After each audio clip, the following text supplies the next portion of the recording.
Good morning, students. Now let us come to the continuation of the chapter Understanding and Development. Now let us discuss about measurement and distribution of income. Income is one of the important indicator to measure development in a country. People meet their needs and fulfill their desires with the income they earn. They buy goods and services with their money.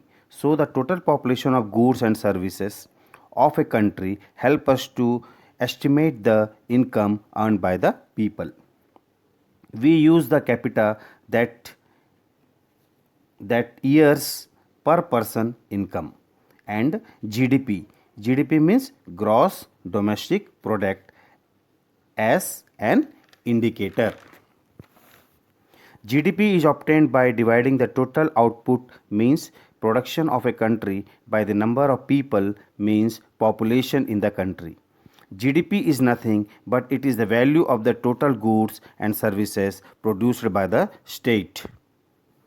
We can see in the table that Maharashtra has the highest GDP per capita among the states and the Bihar has the lowest GDP and per capita. GDP is an indicator of average ability. People's income differ from each other. So some people can buy more goods and services and some people can buy less goods and services depending on their income. Let us see in this table. There are 5 people in the group A, B, C, D, E. You see in the screen in your screens the picture, the table. As income is 2000, B's income is 4000, C's income is 5000 and D's income is 6000 and E's income is 3000. Whereas in the year 2012 the average income of A is 2000, B is 8000, C is 6000, D is 6000 and E is 8000. This table shows there is a development in the income in the year 2012 compared with 2010, but the income of the people did not rise equally. The income of A and D remained the same while B, C, E increased their income. In the same way, expenditure is also major indicator of development. Now let us discuss about the consumption expenditure in this table. This table reveals that the self-employed farmers spend 1436 rupees per month. Similarly, regular wage earned person spend 2000 per month while the casual labor spends 1159 per month. Here we can see that the least expenditure is of a casual labor because his wage rate is less. Now let us discuss about other development indicator, that is education and health. Do you know why your parents spend so much money to educate you? Because better education help you to perform different tasks easily and successfully. Education can help Education can also benefit you to form better employment and opportunity. An educated person is more capable and strong to tolerate any type of exploitation and problems in the society.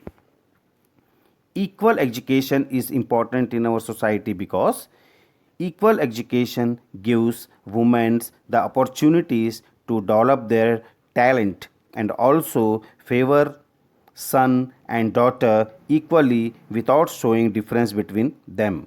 An educated woman understands the importance of good nutritious food for health and well-being after drinking water, proper sanitation, nutrition, food necessary for creating a healthy society. Countries which provide such a basic service for the people develop very fastly. Now let us discuss about Human Development Report. We have learned that income is an important indicator of development, but all-round development cannot be measured by income only. For example, UNDP, United Nations Development Program, which published the report of human development life ex- expectancy as a indicator to compare the development of different countries. Life expectancy is an estimate of the average life span of a person. It estimates how many years a newborn child can be expected to live. This is an important indicator of all round development of a country. From birth up to the age of 5 years is an important period in human development. Children who are malnutrition in infancy can affect it for life. There are two ways in which malnutrition in children can be measured: their height and weight at different ages. If the height and weight of a children is not perfect, then child its consideration is to be malnutritioned. Now let us discuss about this table. See in your screens. We use per capita income as a measure to compare different countries. For example, how many rupees, yuan or Nepalese rupees equal to a dollar. How do we compare and find out the dollar rupee exchange rate?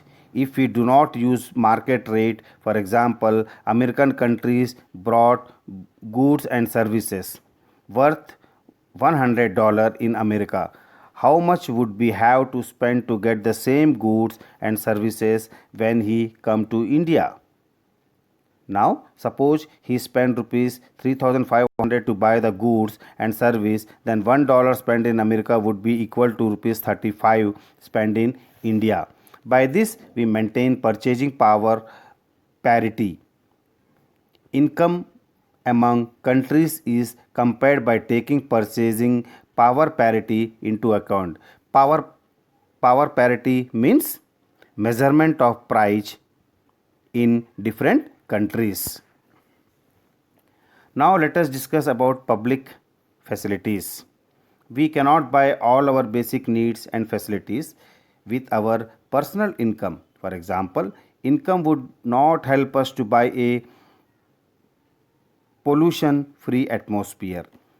Money cannot protect us from infectious and contagious disease. We need to have a clean and sanitary environment to prevent the spread of disease.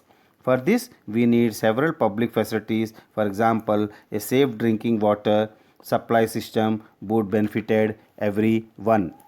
Following are the examples of long-term basis facilities. For example, at the time of independence, the literacy level was very low in Himachal Pradesh.